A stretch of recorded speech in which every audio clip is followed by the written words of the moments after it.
Comando Aéreo Personal, Brigadier General Aviador Luis de León, del señor Director de la Escuela de Comando y Estado Mayor Aéreo, Coronel Aviador Leonardo Levillín, y de autoridades de la enseñanza pública y privada, se dará comienzo a la cuarta conferencia del ciclo 2017, año del 60 aniversario.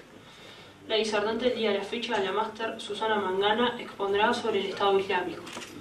Susana Mangana cuenta con un doctorado en estudios árabes e islámicos, es máster en administración y dirección de empresas, máster en comercio exterior e integración y tiene una doble licenciatura en economía y filología árabe.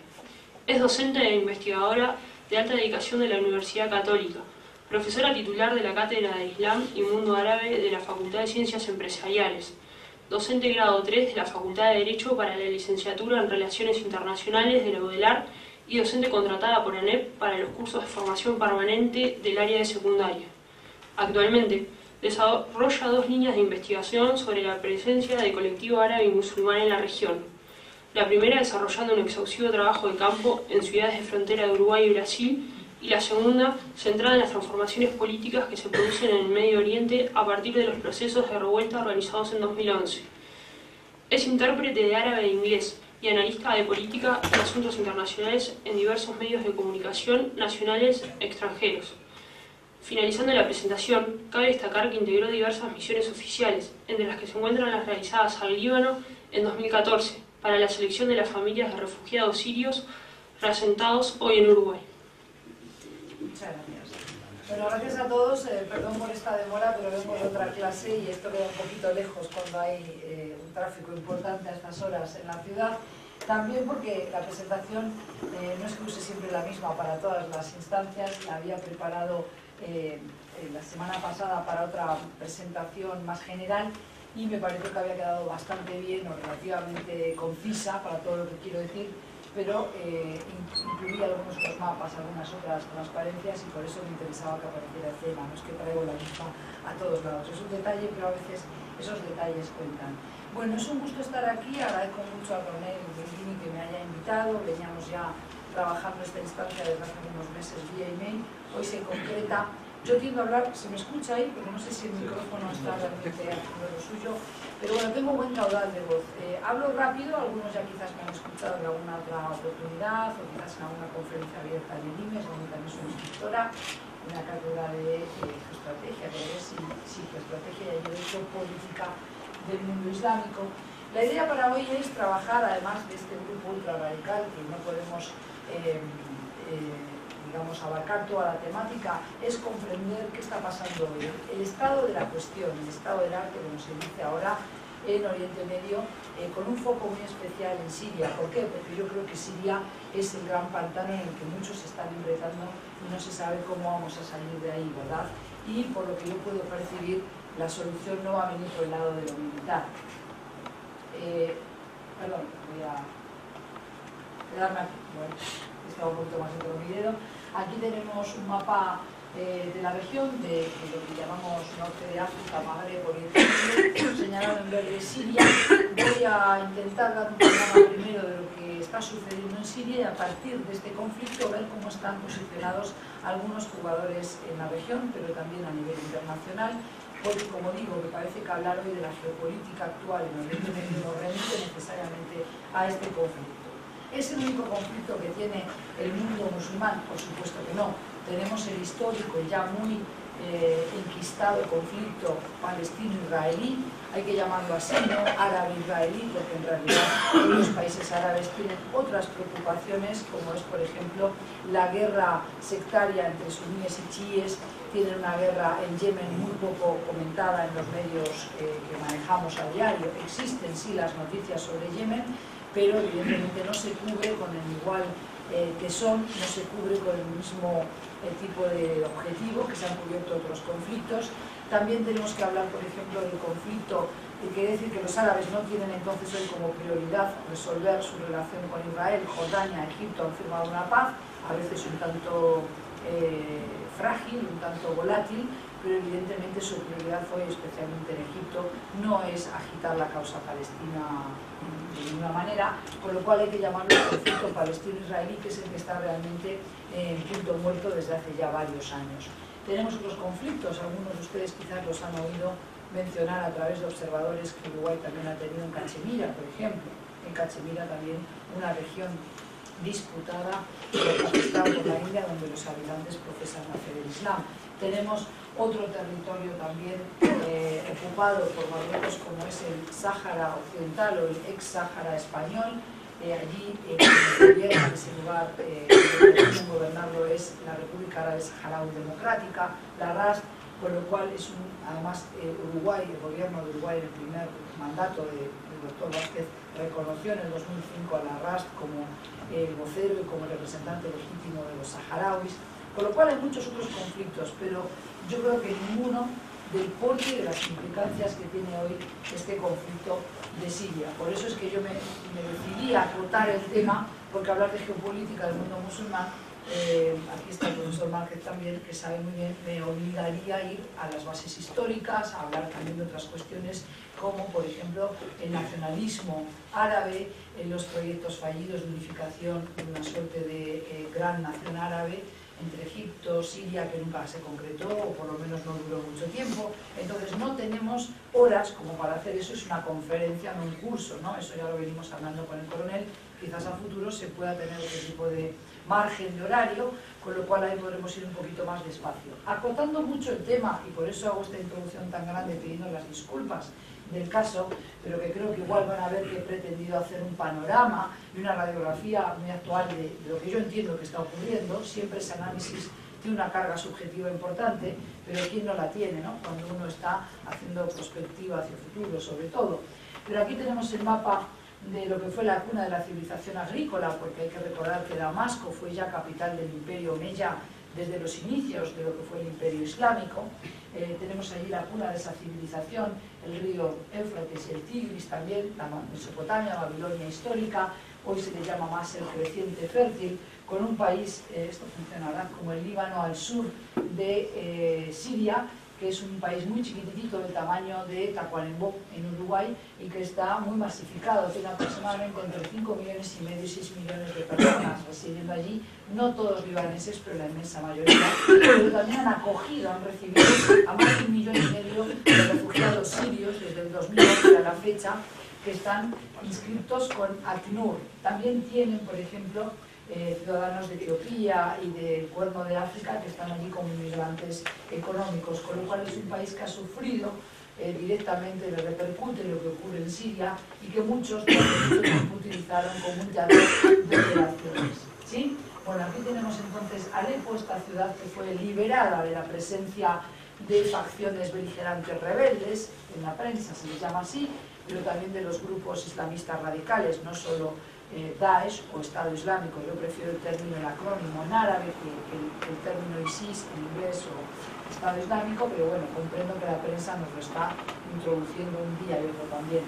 Alepo, que escenificó en diciembre pasado el final de la guerra de Siria, cuando todos sabemos que la guerra no termina y continúa. Incluso después de haber firmado un alto el fuego, después de una tregua muy frágil, como digo, pergeñada por Rusia, con sus socios en esta contienda que son Turquía e Irán.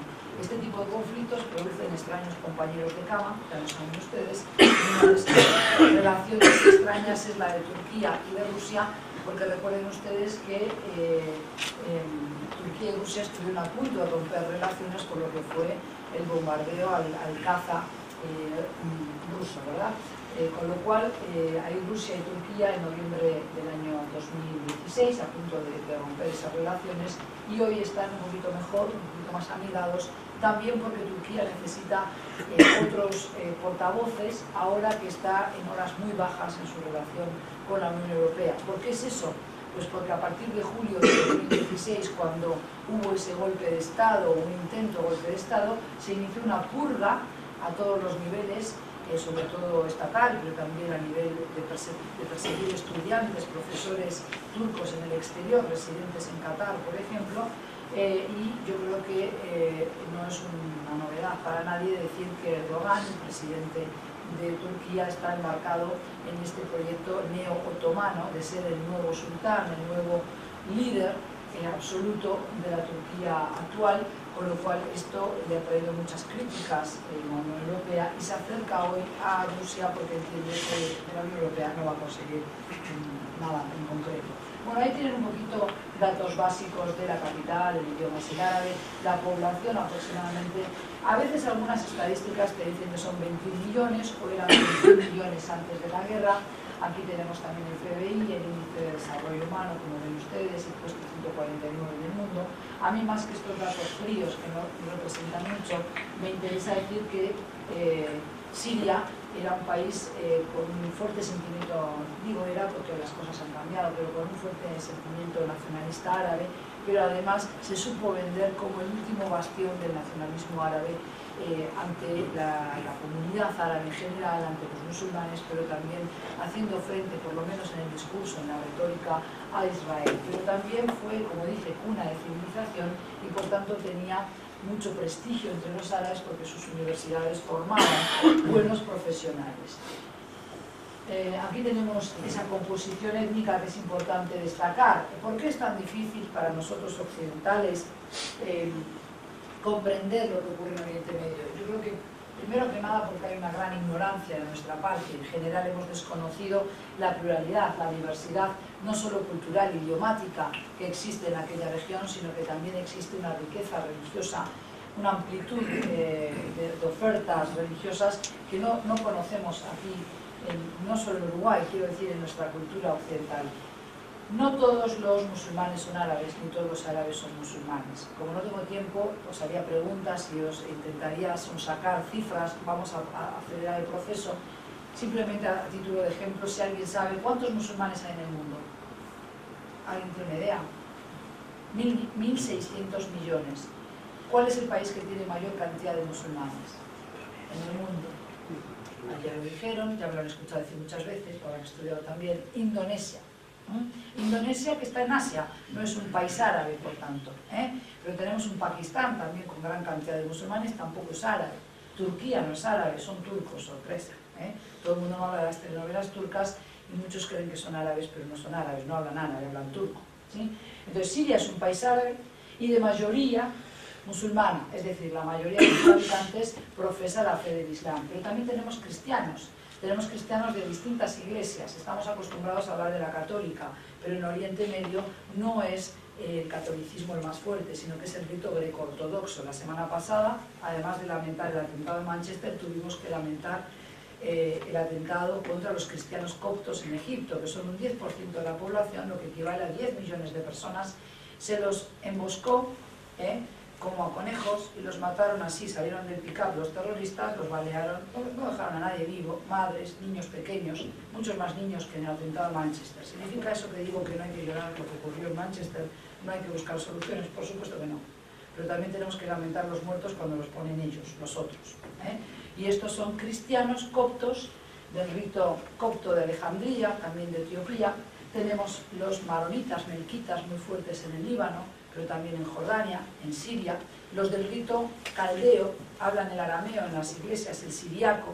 El arameo lo hablaba Jesucristo, por ejemplo. Hay, digamos, liturgia en arameo, pero también libros escritos. Lo he podido ver hace un mes en el Líbano, cuando estuve allí en Semana Santa. Entonces, es importante comprender que hay un puzzle étnico y confesional que dificulta la resolución de los conflictos. ¿Por qué? Porque en momentos en que los estados no pueden proveer de seguridad a sus ciudadanos, cada cual mira con lealtad a los suyos para buscar la protección del grupo, de la manada, ¿sí? Entonces, el régimen de Siria, ahora vamos a ver un poquito, fue muy convincente con las minorías, les convenció, vamos a ver quién, ahora tenemos unas imágenes, para ver cómo convencieron a estos grupos, a los cristianos, pero también a los drusos, no tanto a los kurdos, porque siempre se han llevado mal con los kurdos, siempre les negaron la identidad, no la nacionalidad, que siguen teniendo nacionalidad siria, pero les negaron la identidad kurda. ¿Y los kurdos qué son? Son un pueblo originario de Oriente Medio y están desperdigados por la geografía de 4 países, porque cuando ocurrió el derrumbe del Imperio Otomano, allí por el 1916, las dos grandes potencias colonialistas del momento, Francia y Gran Bretaña, no pelearon lo suficientemente fuerte, no le exigieron a Turquía que le concediera ese derecho a los kurdos de establecer un Kurdistán independiente.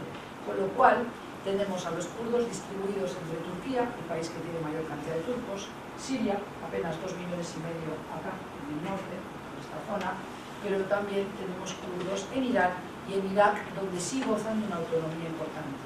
Otra pregunta, ¿saben cuántos kurdos hay? No me digan pocos, muchos, que eso no me sirve de gran cosa. ¿Cuántos serán? ¿Por qué hablamos de los kurdos? Más de 20 millones, es correcto, tibia la respuesta. ¿Quién da más? ¿Quién me pone caliente? Entre 40 y 50 millones, entre 45 y 50 millones de personas que son kurdos, de la etnia kurda, que hablan el kurdo y luego los distintos idiomas nacionales del país donde están. Por supuesto también están en el exilio. ¿Dónde? En Alemania.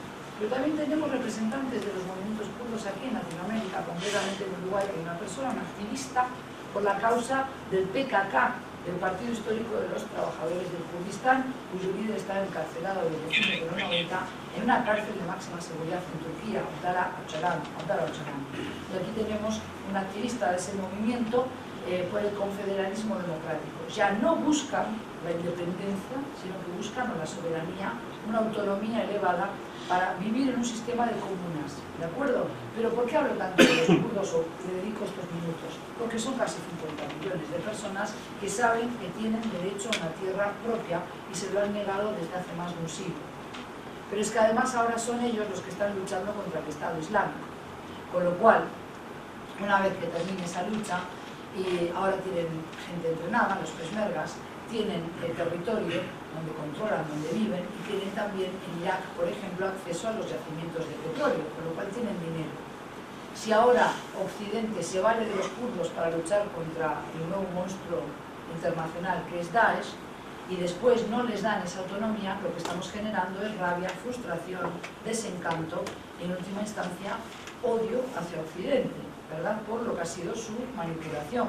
Eso ya ocurrió con los árabes, en la mentira que dicen ellos que se le hizo a los árabes en 1916 por parte de Gran Bretaña. Tenemos el resultado, ¿no? Las desavenencias y sobre todo la falta de sintonía entre un Occidente que ha tratado mal al mundo musulmán, o por lo menos, y a los árabes también, ellos lo entienden así. ¿Por qué? Porque Gran Bretaña se valió de los árabes para derrocar finalmente, para dar el golpe de gracia, la estocada final al Imperio Otomano. Entonces no podemos repetir errores del pasado, de lo contrario estamos generando un problema a futuro, ¿sí? Pero ahí tenemos todo este puzzle. Si hablo de etnias tenemos que hablar de los árabes, pero tenemos que hablar de los armenios, tenemos que hablar de los asirios, tenemos que hablar de los kurdos. Si hablo de las religiones diferentes que hay en Siria, tenemos musulmanes. ¿Solamente musulmanes a secas? No. Tenemos suníes, tenemos chiíes, tenemos alauíes, pero también tenemos, por ejemplo, a los drusos, que son otra religiosidad aparte, mucho más hermética. Tenemos cristianos de distintas iglesias o denominaciones, con lo cual está muy fragmentada la sociedad de Siria. Aquí tienen, voy a volver para atrás un poquito, Dera, aquí tienen lo que fue el lugar donde estalló la protesta civil, las manifestaciones civiles en Siria, allá por abril del 2011, más tardíamente que en Egipto, en Libia o en Túnez, en Dera, en esta localidad muy próxima a Jordania. Muchos de los refugiados del campo de Zaatari, el mayor campo de refugiados que hay todavía en el mundo, que está en Jordania, una ciudad enorme, solo que la ciudad no era tal, hasta el 2011 era desierto, los habitantes de aquel lugar eran los alacranes. Allí teníamos ya en el 2014, cuando lo visité, 145.000 personas y el 73% de los residentes eran menores de 21 años, menos de 21 años, y todos con demasiado tiempo ocioso, sin escolarizar y sin poder formarse para el futuro, ¿verdad? Con lo cual es una bomba de relojería que no me falta explicarla. Aquí tenemos esta zona que fue el epicentro del estallido de las protestas y que después evidentemente se fue extendiendo por el resto de la geografía del territorio sirio. Aquí tenemos Raqqa, la supuesta capital del autoproclamado Estado Islámico, autoproclamado porque no es un Estado reconocido por ningún organismo internacional ni tampoco por otro país, y islámico porque solo ellos pueden justificar que sus prácticas tan violentas, tan aberrantes, se ajustan a las Sagradas Escrituras. Aquí tenemos al actual presidente, Bashar al-Assad, un hombre relativamente joven, ¿no? Nació en el 65, es el tercero de 5 hijos, Él se formó en Gran Bretaña, estudió oftalmología, se casó con una mujer muy bonita, ya la van a ver ahora, una mujer siria, pero también con la doble nacionalidad británica, es políglota, habla inglés, francés, también árabe por lo menos. Iba a ser él, digo iba porque ya quedó en el pasado, pero cuando asume en el año 2000 iba a ser la cara amigable de una transición de un régimen muy dictatorial, muy feo, que iba de alguna manera a ejercer esa liberalización política tan ansiada por la sociedad civil del mundo árabe en Marruecos como en Jordania. Estas personas llegaron al poder porque los padres fallecieron, Hassan II de Marruecos, el rey Hussein de Jordania y sus hijos, los herederos, personas más jóvenes, más abiertas de mente, iban a capitanear esa transición que ya hemos visto no se ha producido. Aquí tenemos a toda la familia al completo, tenemos al padre Hafez al-Assad, su mujer Anisa, y aquí tenemos a los distintos hermanos. La muchacha es Bushra, aquí tenemos a Majd, el más joven, luego tenemos a Maher, el más sanguinario, él todavía actúa en la sombra, es el que supuestamente comanda las tropas de élite, no él, sino que es el que dirige la estrategia de esos grupos de élite del ejército de los Assad, el presidente, y su hermano Bassel, que iba a ser el primogénito, iba a ser creo que se me escucha, ¿no? Voy a dejarlo así, iba a ser el heredero, digamos, de lo que ya el padre nombró como la República Hereditaria de Siria, que no sé ustedes, es la República Oriental del Uruguay, pero nunca dijo nadie República Hereditaria, ¿verdad? En cambio Siria lo es, y entonces él iba a ser el heredero, pero tenía un problema, o dos, quizás le gustaba la velocidad, le gustaba el chupi, así que murió en una noche de alcohol y de farra, se estampó con el coche, no sé bien contra qué se estampó, lo importante es que murió, y el padre rápidamente llamó al hijo que estaba en Gran Bretaña para que regresara, porque tenía que hacerse cargo del gobierno, porque ni el padre quería confiar en Maher por todas las diferencias que tenían, porque era sumamente impulsivo, pues, y muy agresivo. Aquí tenemos al presidente con su esposa, la señora Asma al-Assad, que desde hace muchos años está desaparecida, no aparece en la prensa, y yo dudo a estas alturas que esté viviendo en el país, ¿verdad? Pero en cualquier caso es como tantas otras parejas del mundo árabe, es la cara, el rostro bonito, que se ajusta a los cánones de belleza de Occidente, que estos jóvenes líderes también quisieron mostrar al mundo, porque evidentemente son matrimonios de alguna manera arreglados, ¿sí? Aquí tenemos al padre, que fue presidente entre el 71 y el 2000, era un hombre de una familia humilde, general de aviación, que se formó también en Rusia, hablaba ruso bastante bien, y él pertenece a la minoría, que es el detalle que me interesa, chií. Dentro de los 1.600 millones tenemos que el 85% son suníes y el 15% restante son chiíes. Si son solo 15% en un rápido cálculo, son apenas un cumpleaños, diríamos, porque hay que ocuparse de ellos. ¿Tanto poder tienen? Sí. ¿Por qué? Porque los que comandan a los chiíes hoy en el mundo son los iraníes, los persas en Irán. Y Irán es un país rico en petróleo, pero que además ejerce su liderazgo en la región. Por tanto, ha sido muy astuto Irán a la hora de ir generando lealtades, amistades y además de ser el mentor y el que financia es el banquero para los grupos chiíes como Hezbollah en el Líbano o como los hutíes, por ejemplo, en Yemen, ¿sí? Que es una de las razones principales por la que Arabia Saudí bombardea Yemen y no Irán. No tiene costo para Arabia Saudí bombardear a los pobres de Yemen porque sabe que no tiene aviación aérea para retaliar el ataque, pero además porque así no se enfrenta a su real adversario, que es Irán.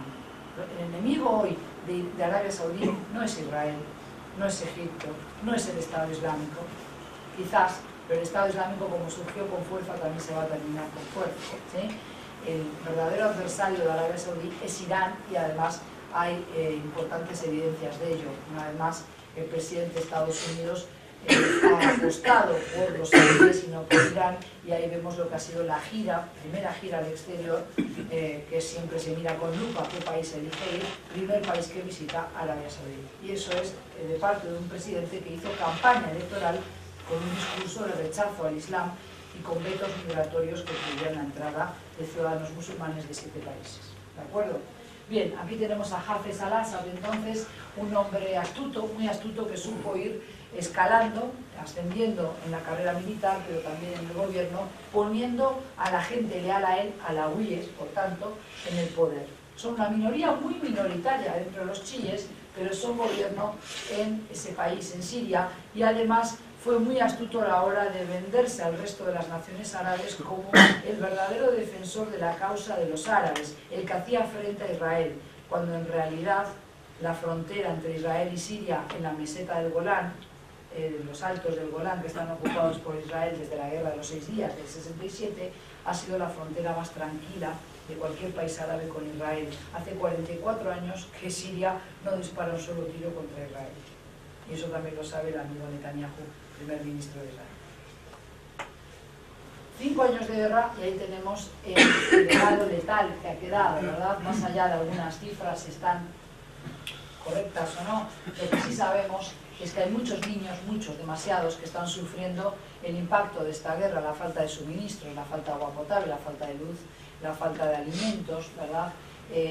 Hay un empobrecimiento sistemático de los más jóvenes, de las mujeres también, pero además el salto en víctimas. Ahí tenemos un baile de cifras porque ya no sabemos qué creer, de eso voy a hablar un poquito más adelante, pero estamos a falta de información veraz respecto de las víctimas. Las teorías más auspiciosas nos dicen 280.000, 300.000 muertos, muchísimos civiles, la inmensa mayoría, y aquellos que son más negativos nos hablan, el Observatorio de Derechos Humanos de Siria, que está instalado en Inglaterra, nos habla de 500.000 muertos, casi todos civiles, 500.000 de muertos en un país en 5 años, 6 años de guerra, 6 años de guerra, ¿sí? Pero ahí tenemos que, fíjense que el 11,5% de la población ha muerto o ha resultado herida por el conflicto. Y la guerra afecta al 90% de los niños sirios, ¿sí? Hay un nivel de pobreza ya muy grande en un país que no era pobre, renta media para lo que era el mundo árabe, pero además la esperanza de vida ha decaído enormemente. ¿Qué está pasando en Siria? Qué buena pregunta, ¿no? Yo vengo aquí a decirles que les voy a contar, pero en realidad los voy a defraudar, porque nadie sabe lo que pasa en Siria. Yo creo que nadie de verdad sabe, porque son demasiados los intereses que hay en este país, los intereses cruzados, pero es que además no hay periodistas que estén trabajando ahí en Siria. Cuando hubo periodistas freelance, independientes, España supo tener algunos, fueron capturados, hechos rehenes, se pidió rescate por ellos, pero además cuando irrumpió el Estado Islámico, ese monstruo del terrorismo internacional, algunos fueron capturados y decapitados, con lo cual esto amedrenta más valiente, ¿verdad?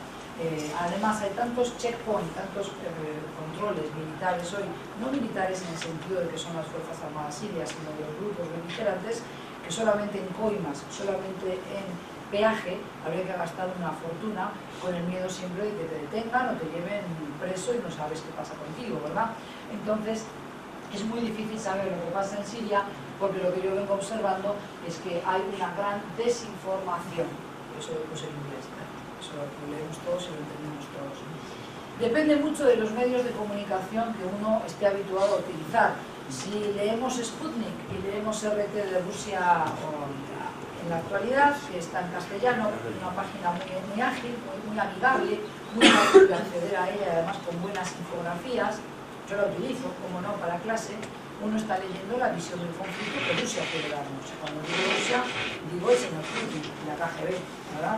Lo más que no exista oficialmente como tal, es un hombre ex KGB y así funciona hoy el país. Si uno va a Al Jazeera, tenemos la visión catarí y saudí del problema, la cadena de televisión catarí por excelencia. Si uno, por ejemplo, consume CNN, esta tarde voy a estar en la noche, hasta las 6:30 de la tarde de Uruguay, a ver, nunca me dicen, nunca me condicionan, de hecho me piden que yo les diga los temas, como ahora estoy aquí con ustedes, no sé qué tema voy a hablar, no me pregunten, voy a hablar, pero no tengo ni la más pálida idea. Nunca me han condicionado el tema, pero evidentemente hay una línea de argumento, ¿verdad? Hay una línea argumentativa en CNN, en BBC, en el país de España, en el mundo de España y Vanguardia también. Entonces uno no sabe realmente lo que pasa.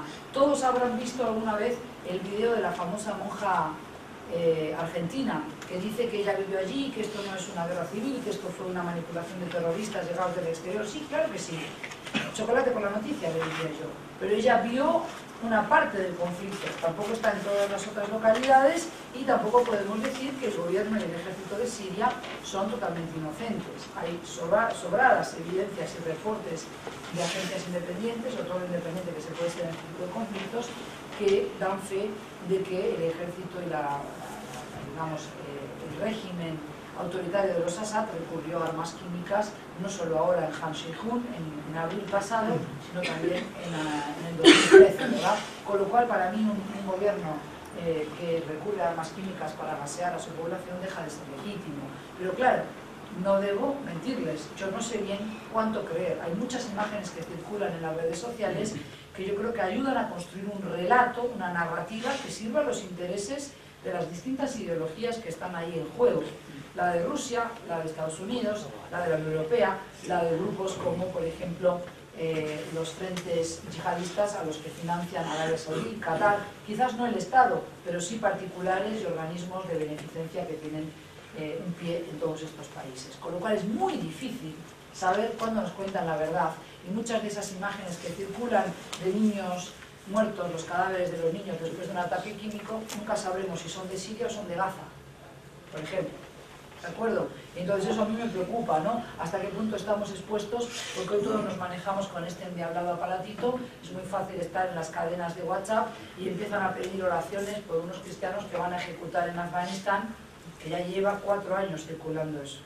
4 años repitiendo el mismo estado de pánico en la gente, que me dice, Susana, qué horror, qué espanto, esto puede ser. ¿No han recibido también la noticia de violación a niña de 8 años? Muere una niña en su noche de bodas en Yemen. Esa noticia lleva dando vueltas mucho tiempo.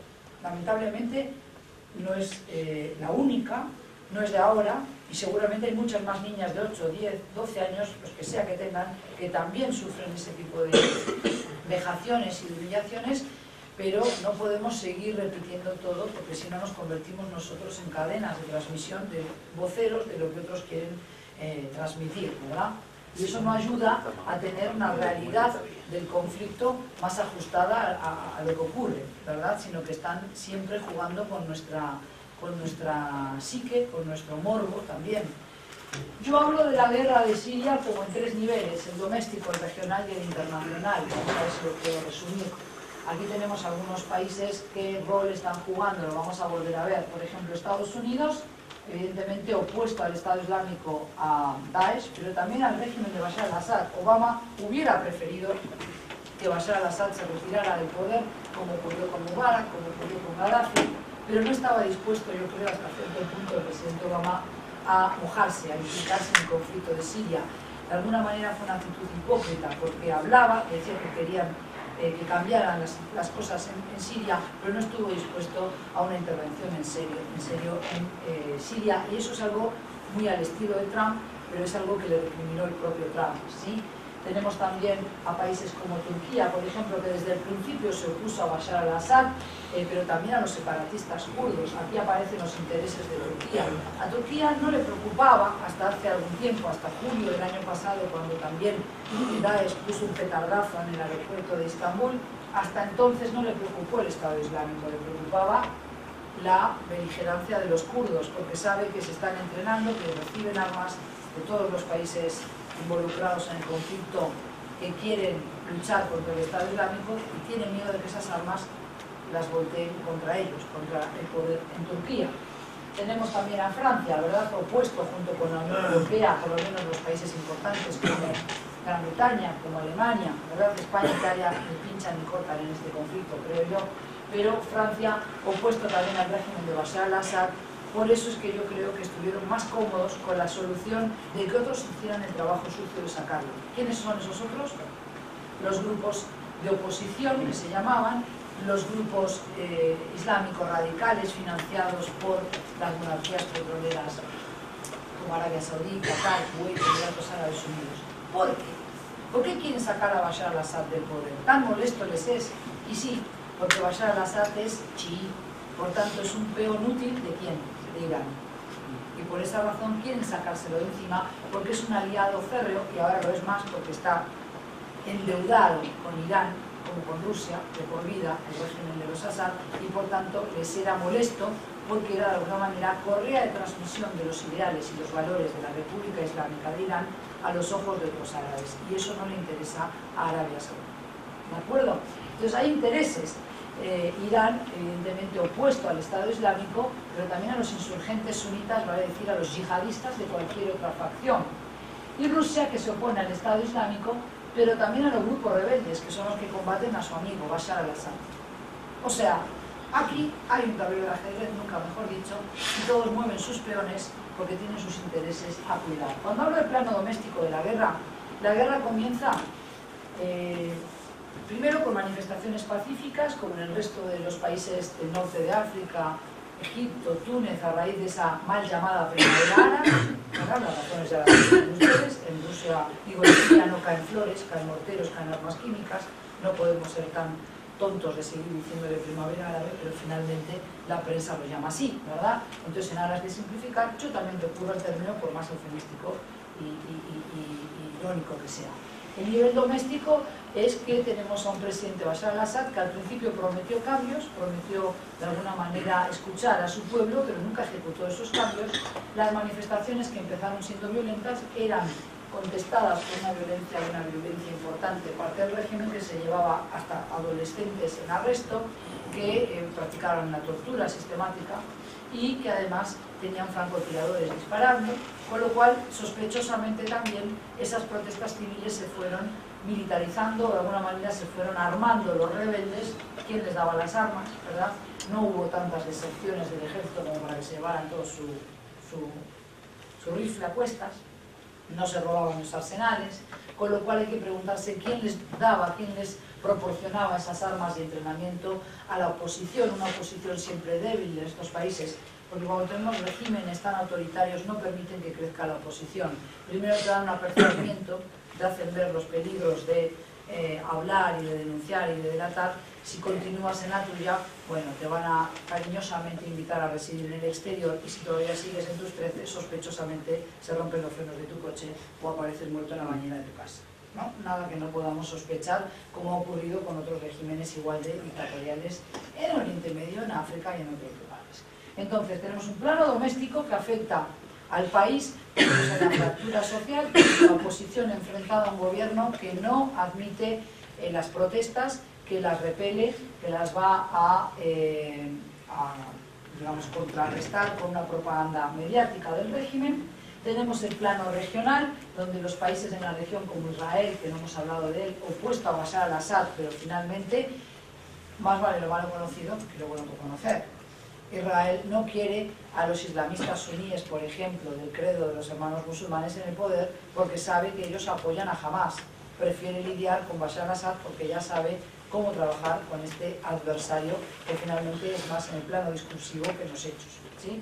Entonces, tenemos un plano regional con Israel, con Turquía, con Arabia Saudí, Irán, etcétera, jugando su juego en este conflicto, y también tenemos un plano internacional de la guerra, otro nivel internacional, donde vemos cómo se han involucrado potencias como Estados Unidos, la Unión Europea, Rusia y la propia China, que acompaña a Rusia con su veto en el Consejo de Seguridad que hoy preside Uruguay en Naciones Unidas. Una Rusia que vamos a ver por qué apoya tanto a Bashar al-Assad. Aquí tenemos ese juego de poderes y aparecen otros actores pequeños pero importantes. Qatar, por ejemplo. Hezbollah es una guerrilla armada, pero también es un grupo político que también participa de la vida política del Líbano, del Parlamento, y además han sido el escudo defensivo, digamos, de los libaneses frente a la ocupación de Israel. Son muy apreciados incluso por los cristianos en el Líbano porque los consideran patriotas, los consideran defensores de su país. Con lo cual Hezbollah ha enviado hombres a pelear junto a los soldados de Siria, porque reciben no solo dinero, sino que reciben apoyo con armas, con logística de Irán, que es el mentor de estos grupos, como también hutíes en Yemen, en la península arábiga. Rusia bombardea a los grupos armados rebeldes, porque sabemos todos que si Rusia no hubiera intervenido decisivamente en Siria, ya el régimen de Bashar al-Assad no controlaría el territorio, lo hubiera perdido. Pero la intervención de Rusia evidentemente lo mantiene en el poder, y hoy no es prioridad ya casi para nadie el que salga Bashar al-Assad del poder. O sea, Rusia vetó en el Consejo de Seguridad de Naciones Unidas cualquier intervención militar en Siria, salvo la suya propia, ha intervenido desde el primer día y sigue interviniendo. Rusia protege al régimen de los Assad, como también lo hace Irán. Siria ha sido el vocero durante décadas del régimen de los ayatolás en Irán, y tenemos a Arabia Saudí, principal enemigo de Irán en la región, que apoya a la oposición que quiere voltear al régimen de Bashar al-Assad. ¿Ha financiado Arabia Saudí al Estado Islámico? ¿Ayudaron sus servicios secretos a crearlo? Eso quizás lo puedan manejar ustedes con colegas, que decírselo yo aquí. Yo intuyo que como Estado Arabia Saudí no, pero tenemos que entender qué es Arabia Saudí en la región. Es una monarquía férrea, es el único país del mundo que lleva el nombre de una familia como nombre oficial del país, la República de Tabaré Oriental del Uruguay. Esto se llama el Reino de Arabia Saudí, por la Casa Saud, la dinastía Saud, que es la que gobierna Arabia Saudí desde la salida de los británicos que tutelaban ese territorio. Es un país muy rigorista en la aplicación del Corán. Por cierto, he traído aquí 3 manuales en castellano de ese libro que muchos consideran el eslabón de todos los males, ¿verdad?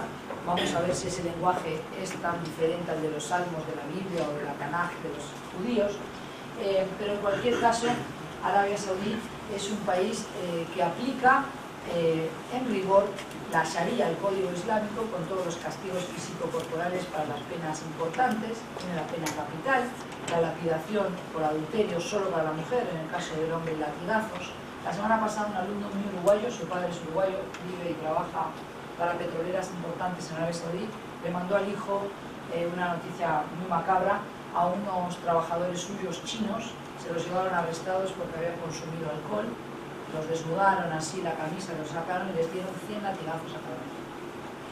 100 latigazos a cada uno por consumir alcohol. Se imaginan lo que hacen con los ladrones, ¿no? Directamente les cortan la mano con las falanges según la gravedad del robo. Arabia Saudí, donde la mujer no vota, donde la mujer no maneja autos, donde la mujer, gracias a un decreto real del 2013, ahora sí puede andar en bicicleta. Pero dormimos tranquilos porque ese país es amigo de Trump, es amigo de Estados Unidos y también es amigo de todo Occidente. ¿Pero de dónde era Bin Laden, señores? ¿De dónde era Bin Laden? De Arabia Saudita. ¿A dónde corrieron los asesinos y los que acompañaron al asesino de Sadat, el presidente de Egipto, en 1981? ¿Dónde se refugiaron? En Arabia Saudita.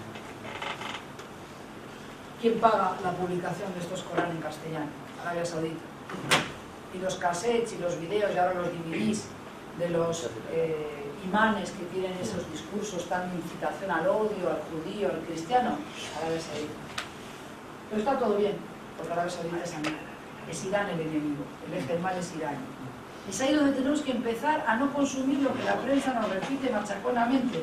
Todos mis alumnos, sean de la Católica, del IMES, del Círculo de Bellas Artes, de donde sea, me dicen, pero no son los iraníes los radicales, los grupos violentos no son chiíes, no, el Estado Islámico, ¿qué es? ¿Suní o chií?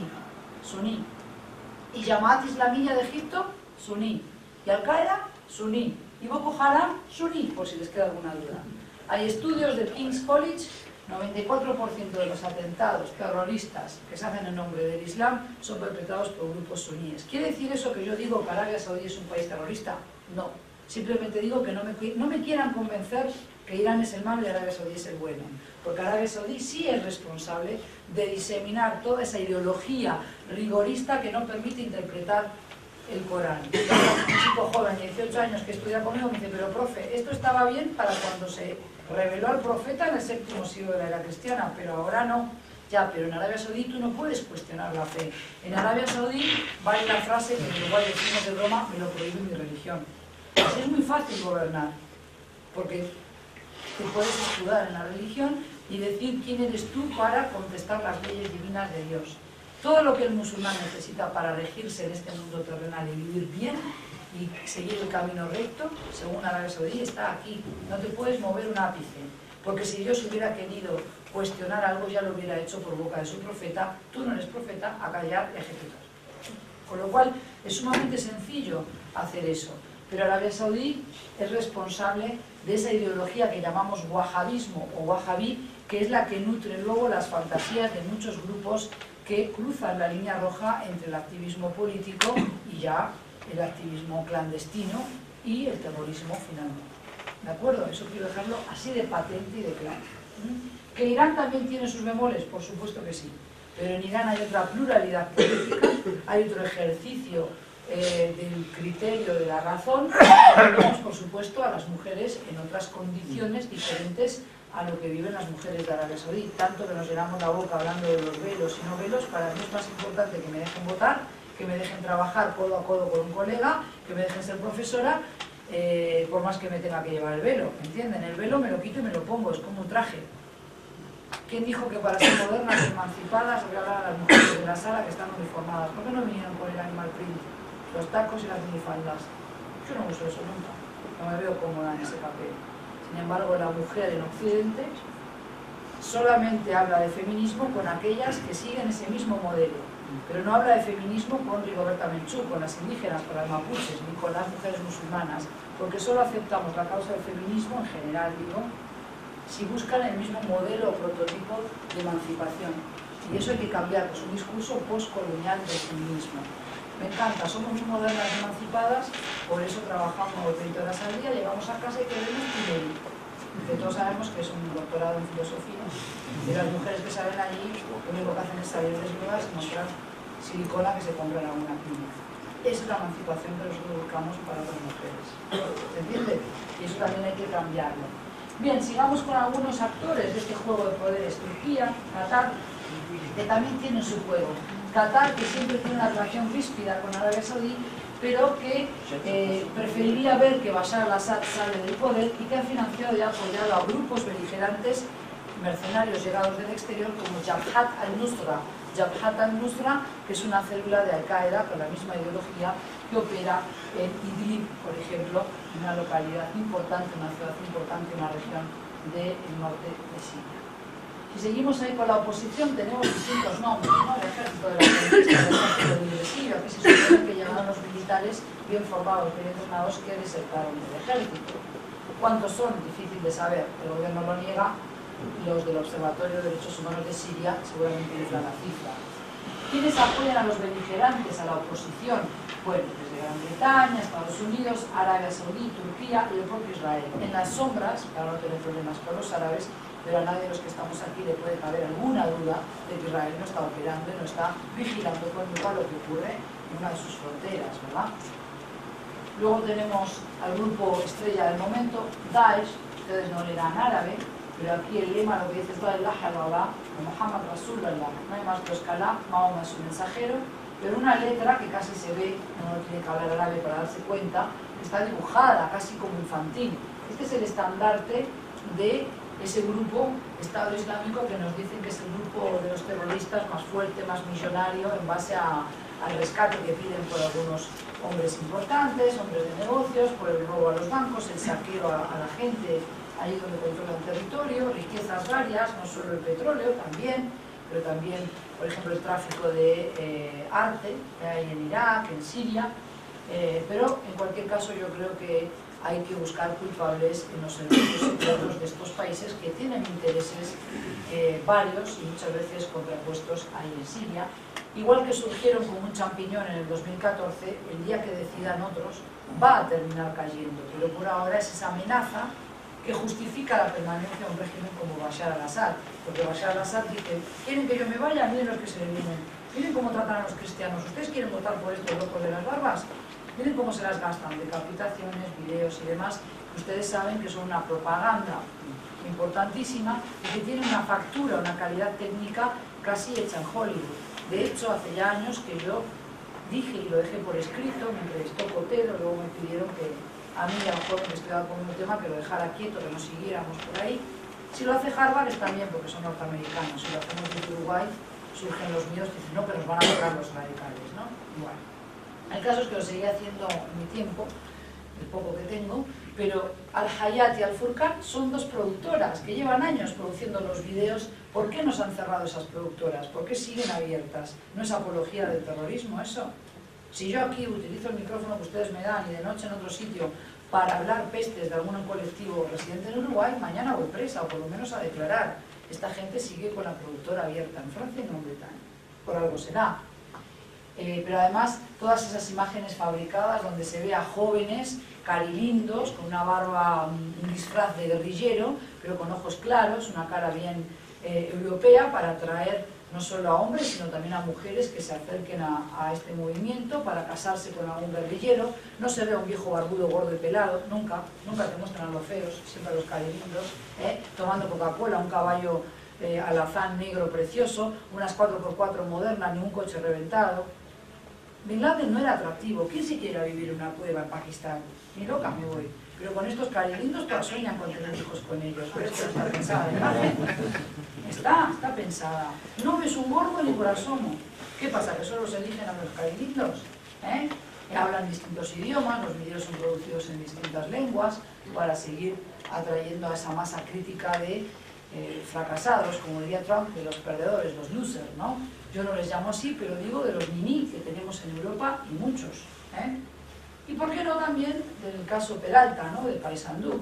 Siempre hay alguna oveja negra o algún cabo suelto por ahí que decide que esto es interesante, que es el proyecto de su vida, crear un protoestado islámico y crear una sociedad nueva con reglas nuevas. No fue mal con la globalización, vamos a ver si ahora aquí puedo ser alguien. Y hay imágenes muy potentes, las tengo en otra PowerPoint, donde los ves perfectamente alineados en el desierto.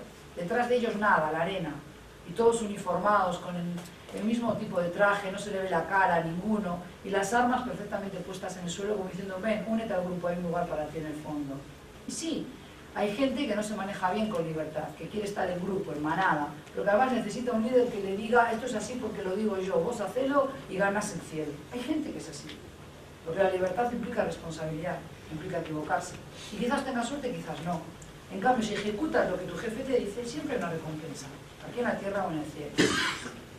Y eso hay que pensar. Kurdistán, que hablamos antes. Ahí tienen lo que sería el mapa real de Kurdistán, que no es porque están divididos en esos 4 países, repito, Irán, Irak, Turquía y Siria, y aquí tenemos uno de los nudos gordianos de esta geopolítica hoy de Oriente Medio, porque los kurdos están peleando, pero además los kurdos de Irak ya tienen un grado de autonomía sumamente elevado, tienen un presidente en Irak que es kurdo, con lo cual yo no creo que se van a quedar de brazos cruzados cuando decidan que termina esta película de Siria y el conflicto en Siria, y van a exigir entre todos los kurdos una mayor autonomía también en Siria, por supuesto, pero en Turquía también, donde el régimen de Erdogan los está persiguiendo e incluso han vuelto a parar, a congelar las negociaciones entre los kurdos, las distintas facciones en Turquía y el régimen de Erdogan, y hay atentados perpetrados por los kurdos con la consabida represalia del ejército turco. Luego tenemos ahí la coalición internacional contra el Estado Islámico. Fíjense, todos estos países y alguno más luchando contra este grupo desde el 2014, llevan miles de bombardeos, miles, empezaron siendo diarios, después más espaciados, y todavía viven y luchan. ¿Cómo puede ser? O eligen a los pilotos más absurdos del planeta, con menos puntería, aquí estamos en la Escuela de Fuerza Aérea, o no es creíble esa historia. ¿Cómo puede ser que tantos años, ya vamos 3 años casi, en agosto serán 3 años de combatir el Estado Islámico y siguen siendo la amenaza mayor? ¿Qué fue hacer Trump para Arabia Saudí? No fue a pedir ni democracia, ni habló de derechos humanos, ni habló de liberalización política. Está bien, ¿saben por qué? Porque no le importa, al menos es sincero. Él es el Trump. Te gusta bien y si no te aparto y salgo yo en la foto. Yo hago así y digo aquí estoy yo. Algo que nunca le podemos decir a Trump es que no se ve quién es. Podrá moderar su discurso, cambio de asesores, de imagen, seguirá cambiando, pero él muestra muy bien hasta en los gestos quién es. Él no fue a vender el cuento de la democracia a Arabia Saudí, no señor. Él fue a vender 110.000 millones de dólares en armas y otros 200.000 millones de dólares en distintos acuerdos de cooperación, siempre a favor de ¿quién? De Estados Unidos. Pero además de eso se garantizó que Arabia Saudí no va a aceptar los fondos que tiene de bonos del Estado estadounidense, que le haría un boquete enorme a Estados Unidos, y eso muy poca gente lo comenta. Y por otro lado, además, fue a pedirle a todos los líderes musulmanes que combatan a los terroristas, que los echen del país, que si hace falta, los maten. Si tienen que matarlos con armas americanas, mejor, que son más sofisticadas en algunos. Eso es. No es el discurso, ni mucho menos del 2009, en la Universidad Islamista de Al-Azhar del Cairo, de Obama, donde habló ante un público eminentemente joven de esperanza, de la democracia, de los valores compartidos. A Trump no le importa saber si comparto o no valores con ellos. Está bien, no nos engañen. Él va a sus negocios, porque es un magnate, lo eligieron por eso, para que traiga trabajo y prosperidad al país. Y él entiende que la prosperidad viene por vender parte de lo que hace Estados Unidos, que son armas, pero además por ser otra vez amigo y buen amigo de los aliados de Estados Unidos en la región, o sea, Arabia Saudí e Israel. Si no entendemos eso, no entendemos nada. El resto es cháchara para los discursos y para los artículos académicos que tengo que rellenar en 25 páginas. Pero la real es esa. Fue a decirle a los de Arabia Saudí, estoy con ustedes, pero ustedes no quiero más terrorismo, no me banquen a los terroristas. Vamos a ver si Arabia Saudí cumple. Por supuesto, a cambio, Arabia Saudí le exige que enfríe las relaciones con Irán. No es que fueran muy tibias con Obama, pero Obama, su prioridad era el viraje hacia Pacífico. El famoso pivot al Asia-Pacífico, que no pudo concretarlo, que Trump tampoco lo va a poder hacer. Y Obama sí tenía una prioridad, alcanzar un acuerdo nuclear con Irán. Se alcanzó ese mismo acuerdo que Trump dijo el peor acuerdo internacional jamás suscrito. Bueno, no ha hecho mucho por cambiarlo. No es tonto, no va a llegar a ese extremo. Pero sí le dice a Irán, cuidado que estamos aquí y no me gusta su pelo. El hecho de tender la mano a Arabia Saudí significa no tendérsela a Irán. Y eso es rápidamente traducido por los iraníes, pero también por los enanos que siguen a Arabia Saudí. Qatar, Emiratos Árabes Unidos, Kuwait, Omán, que son hoy la zona emergente en el mundo musulmán. Hoy no queda un país fuerte en pie entre los árabes. Irak destruido, Siria destruido, Egipto no sabe, no contesta, totalmente dividido y fracturado de una economía que no repunta y un turismo que no va a volver. Marruecos, Túnez son demasiado chicos en la escena internacional. ¿Qué país fuerte queda de los árabes? Ninguno. ¿Mauritania? No. Djibouti, Somalia, tampoco. Los que todavía están dando batalla son los árabes de las monarquías petroleras del Golfo Pérsico, enfrentados aquí a Irán. Esa es la geopolítica. Aquí tienen otra vez cifras espeluznantes, ¿no? Tenemos, al menos han muerto 6.561 menores, entre ellos unos 1.729 niños de menos de 10 años. Yo creo que es una tragedia que tengamos que despertar del sopor que tenemos, de esa modorra que nos embargó a partir del 2010, 2011, viendo las imágenes de los niños muertos en las playas, del niño que está en la ambulancia con toda la ceniza en la cabeza. Eso habla muy mal de nosotros como sociedad occidental. Quizás no sea su caso, porque ustedes están mucho más en contacto con otras realidades, en sus misiones de paz y saben que eso existe, pero el común denominador de la gente no lo sabe. Yo veo gente joven y no tan joven todos los días. Déjenme decirle que los jóvenes no saben que hubo una primavera árabe, no saben que hubo una revuelta en Túnez, en Egipto, nada de eso les importa. Y lo más grave de todo, son estudiantes de relaciones internacionales, son estudiantes de negocios internacionales. Se ve que para el uruguayo medio internacional significa Venezuela y Argentina. Lo digo así porque la verdad es la triste realidad con la que tengo que trabajar todos los días. Después, cuando les hago ver lo absurdo de la temática, de 25, 18 reaccionan, 2 nunca les llego, y el resto la va llevando, duerme en la clase y toma mate. Pero de esos 18 conquisto a 2 o 3, no está mal. De 25 recupero a 2 o 3. Más de eso no, más de eso nunca. Pero es tristísimo, 6 años de guerra, 500.000 muertos y nuestros jóvenes sacándose fotos para Facebook. Eso es lo que tengo que trabajar todos los días, señores, todos los días. Y la gente más grande, ya con un poco más de mañas, un poco más de miedos arriba del cuerpo, dice, ya Susana, pero refugiados, son sirios, son musulmanes, ¿por qué no traen? No falta alguna buena señora de Carrasco que dice, ¿por qué no traen cristianos? Hoy voy a llevar la noticia a la señora. Hay una familia de cristianos sirios que se reasentó en Argentina y que quiso volver a Alepo. Señores, tienen que entenderlo. Es otro idioma. Acá para trabajar hay que tener 2 o 3 trabajos, hay que correr todo el día. No tienes un tío, un primo, un hermano que te calienta el agua para el mate, eso ya se acabó. Tú tienes a alguien que te haga las cosas en casa, porque a mí me falla la... A mí me puede dejar el marido y la pareja, pero si me deja la empleada... Porque llego a casa a la cama sin tender el baño, sin arreglar, nada mucho, nada. Pero somos mujeres modernas y emancipadas. ¡Ole! Eso está bien. qué moderna que soy. Eso es parte del problema que tenemos hoy. La gente viene hasta aquí, hasta Uruguay, Argentina, no pueden entrar en nuestro sistema de vida, porque no tienen la cualificación, sobre todo los veteranos, no pueden, no es la época del mascate, del mercachifle, del turco que iba con el cajón al hombro, ¿eh? Ya no es la época del chui, ya no están esas condiciones en Argentina, en Uruguay. Tienen que trabajar mucho y muy duro para ganar un sueldo que les permita vivir al nivel que ellos también entienden que es digno para ellos. ¿Y saben qué? Son sirios, pero como le digo a mucha gente en la calle, no son estúpidos, les gusta la Coca-Cola. Y quieren también un celular con internet, y eso hay que pagarlo. Y buenos championes, y ir a la peluquería, las chicas. Y sí, son seres humanos como nosotros. Entonces se volvieron, pero son cristianos. Porque la gente decía, fracasó el proyecto en Uruguay porque eran musulmanes. No, simplemente hay que entender que no hay refugiado ideal. Ustedes han estado en el Congo. De todos los niños pobres, necesitados, y de todos los adolescentes que vieron allí, ¿a quién se traerían? ¿Quién era bueno y quién era malo? ¿Cómo discriminan? ¿A quién dejan atrás? ¿A quién se traen? No es fácil, la gente habla sin saber. Y hoy, como tenemos todos Twitter, es la ventana, como dijo Eco, para que 2000 idiotas opinen de lo que quieran. Pero eso no significa que estemos mejor informados. Y eso está sacrificándose todos los días. Ya lo hemos dicho muchas veces, se sabe, lo primero que se sacrifica en una guerra es la verdad. Por eso hay que leer mucho, empaparse mucho y ir mucho al terreno. Alepo, una ciudad sumamente castigada en el norte, Idlib, la que les comenté, que le sigue. Acá no sabemos qué ocurre, pero no está comandando aquí, no controla el régimen de al-Assad esta ciudad. Sí en Homs, en Hama, que ya lo consiguió. En Hama es donde se desarrolló aquella matanza en 1983 del padre del actual presidente, que sitió la ciudad y durante una semana la bombardeó a diestro y siniestro. Nunca sabremos la cantidad de muertos.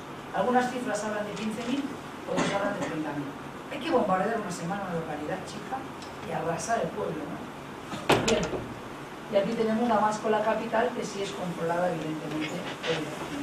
Este era el estado de las fuerzas, esto lo puse para ustedes, porque podrán calibrar mejor que yo, a mí esto no me dice mucho, la verdad, pero estas eran las fuerzas que tenía el régimen de al-Assad previo a la guerra, es decir, previo al 2011, 178.000 hombres, 110.000 en el ejército de tierra, 5.000 en la marina, 27.000 en la fuerza aérea.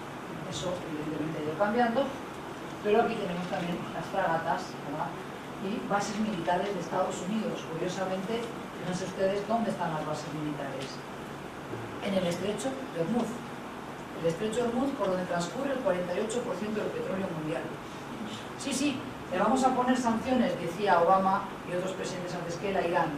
E Irán decía, tú me haces eso y yo te cierro el estrecho de Hormuz. Y por casualidad, la flota naval de qué país está ahí parada? De Honduras. No, la de Estados Unidos. La quinta flota naval está aquí parada, sin GPS, vigilando el estrecho. Como también tenemos el Mar Rojo, bases aéreas, bases militares. Tenemos una presencia militar muy fuerte de Estados Unidos, ahí donde hay intereses para proteger, que son los yacimientos de petróleo. Ahora os digo, ¿por qué? Porque Arabia Saudí tiene el 22,5% del petróleo mundial. Irán el 11,5%, Irak el 11%, Kuwait el 9%, es una zona donde el recurso natural estrella es el petróleo, y Qatar, un chiquitito aquí, que tiene gas natural. Qatar es el segundo jugador mundial de gas de esquí, shale gas, y por supuesto los que están desarrollando la tecnología, la plataforma allí, son los estadounidenses. Sí, preguntas. Y la salida al mar Mediterráneo de Rusia por Tartus, ¿no? Vamos a llegar. Exactamente, vamos a llegar ahí, pero vamos a ir un poquito por orden. ¡Ay! Aquí tenemos un poquito otra vez los estragos que ha causado esta guerra en 5 años. No es muy, desde ahí de la distancia no se puede ver mucho la gráfica, pero van viendo un poco cómo han ido cambiando las posiciones de unos y de otros, ¿verdad? Pero me parece que por lo que ya hemos hablado. Es decir, aquí lo que tenemos son territorios controlados por distintas facciones. Evidentemente el Estado Islámico ha ido perdiendo terreno, bueno, fuera, lo han arrinconado, lo han bombardeado en Mosul, quisieron llegar a Raqqa y lo han ido sacando también de algunas localidades en el norte de Siria, sobre todo donde están peleando en Al-Hasaki, en Al-Zohr, con los kurdos, ¿sí? En Kobani, por ejemplo, la independencia de la región de Kobani, que en idioma kurdo significa el oeste de Kurdistán, ¿sí? Es decir, los sirios kurdos han estado poniendo ellos el pecho a las balas del Estado Islámico y han sido útiles y serviciales a la causa de combatir al terrorismo islámico. Vamos a ver qué hace Trump con esto, porque tanto que quiere combatir al terrorismo, tiene que entender que los kurdos son los que le están ayudando. Datos de la guerra, y tienen algunas cifras que ya hemos comentado. Aquí dice más de 120.000. Yo creo que esto en algún momento tiene que haber aumentado, porque yo he leído que son mucho más de la mitad, evidentemente. Más de 5 millones de sirios han tenido que dejar su país. Sabemos que son entre 12,5 y 13 millones de desplazados y de refugiados. Ustedes saben muy bien la diferencia entre desplazado, se queda en el país, refugiado, tiene que cruzar fronteras. Los países que más refugiados han recibido son justamente los de la región. Turquía, Líbano y Jordania, pero además Turquía se ha convertido en el carcelero de la Unión Europea. Firmaron un acuerdo muy dudoso, de dudosa, digamos, legitimidad en el derecho internacional, pero la Unión Europea tercerizó el problema de los refugiados con Turquía, ¿de acuerdo? Por eso Turquía aprieta las clavijas también de la Unión Europea y les dice, mira que hacemos esto o si no te los devuelvo todos, ¿eh? Entonces, eso es una realidad. Más de 13,5 millones de sirios, y eran solo 18 millones, necesitan ayuda humanitaria. 1 cada 4 son refugiados sirios en Líbano. En Líbano no los pueden ni ver. Cuando estuve ahora hace un mes, evidentemente los ves por la calle, caminando, te das cuenta por la forma de vestir, por el aspecto de las chiquitas, sobre todo en la Rambla, que tienen, preciosa, en Beirut, pero también ves a la policía parando a muchachos jóvenes pidiéndole papeles. Visité otra vez un asentamiento, no da para llamarlo campamento de refugiados, en la Bekaa, en el valle de la Bekaa, muy próximo a Siria, y me comentaban los que estaban allí viviendo que reciben $27 de Naciones Unidas por persona. Cuando les habilitan a recibir esa ayuda, les cobra el dueño del predio, y es balastro, sucio, nada, pedregullo, $50 por mes por tener la carpa puesta. Eso sí, la carpa adentro impecable, compran telas, la adornan y hacen una suerte de dormitorios y van colocando las frazadas muy prolijas, las tazas, las ollas, una limpieza que nos llamó la atención a todos, porque no estaba prevista la visita. Llegué al grupo que venía conmigo de uruguayos de viaje, pedí permiso a la gente, nos recibieron muy bien, nos trajeron sillas de estas de plástico, nos sentamos a conversar, y más de un uruguayo que venía conmigo se llevó un buen shock, y ahí aproveché y me resarcí de todo lo que llevo escuchando, de que mal hicimos la selección. Dije, muy bien, ahora os tienen delante, a ver quién es el guapo que decide cuál se lleva y cuál deja. A ver, venga, sean ustedes los inteligentes. Decían ustedes ahora los que se llevan. Y ahí se dieron cuenta de qué fácil es hablar sin estar allí, ¿no? Y claro, todos los que están allí quieren volver a Alepo, pero decían, no puedo volver porque lo tengo en casa, antes estuve en la escuela, en el hospital, no podemos volver, paren la guerra y me vuelvo. Lo que queremos es que paren la guerra. ¿Sí? No pidieron plata, no pidieron viajar, nada de todo eso. Bueno, la guerra lleva ya 6 años, como dijimos, y más del 50% de los refugiados sirios son niños. Eso que también me preocupa, ¿no? Habrán visto ustedes la película tan famosa de Una buena mentira, que yo la recomiendo mucho a los jóvenes para que se espabilen un poco, incluso mis hijas chiquitas lo han visto conmigo. Y bueno, a mí lo que me preocupa es la generación perdida de niños y de jóvenes que no se están formando, que no están escolarizados, de tanto tiempo ocioso que solamente engendra problemas malandros, porque se dedican al malandraje en un campo de refugiados sin otra cosa que hacer, sin poder salir del campo de refugiados, ¿verdad? Y bueno, yo creo que hay que reconocer que Europa reaccionó tarde y mal. Se despertaron tarde los europeos, que sigo siéndolo, lo admito, y de todo lo que dijeron que iban a ayudar son muy pocos los que han llegado, porque el nivel de xenofobia, de islamofobia, va en aumento cada vez que se produce un atentado, con lo cual hoy los europeos no quieren más inmigrantes, sobre todo si son musulmanes, si son refugiados les da igual, lloran mucho cuando ven la imagen, pero después a mí no me cuentes, déjame en paz, yo tengo mis problemas, y eso es una realidad con la que tenemos que convivir diariamente, ¿no? No hay una voluntad, yo creo que en Europa hoy, de acercarse a este problema desde la raíz, que es que si no queremos ser refugiados tenemos que evitar los conflictos que los generan. Eso ustedes lo saben, porque han tenido más misiones de paz que yo, seguro, y en eso hablamos de mismo lenguaje, ¿no? Bien, ¿qué podemos decir a esto, no? Son las imágenes que a mí no es que me guste mostrar, no es la palabra, pero que creo que un poco para la gente que está tan amodorrada, pero en su caso, ayuda a comprender la magnitud del problema. Habrá ciudades donde algo de vida normal se puede hacer, en Damasco, quizás en Homs, pero no en Alepo, no en Beirut, ¿no? ¿Cómo sobrevivir a esto? A estas imágenes a este calvario de la rabia, la impotencia, ¿no? Lo que deja un país sangrado. Y la barbarie, porque al ataque de Hans Eichhorn de abril del ejército, o sea, del gobierno de Bashar al-Assad, Trump, que no es Obama, dejó bien claro que no iba a tolerar ese tipo de derrapes, y lo que hizo es atacar una base aérea del régimen, ¿verdad? Pero cada vez que hay un atentado o hay, por ejemplo, en Francia un problema, también se bombardea a población civil o se bombardea a Siria, y eso genera a su vez otra espiral de violencia, de críticas, de resentimiento, y yo creo que es una acción que demuestra de alguna manera un poder superfluo. Yo creo que fue una acción carente de sentido la que llevó adelante Trump, y me llega información desde analistas del Oriente Medio con los que mantengo un buen vínculo, almorcé con algunos de ellos en Buenos Aires hace 2 semanas, que me dijeron varias cosas al respecto. Tuvimos un almuerzo de trabajo en serio.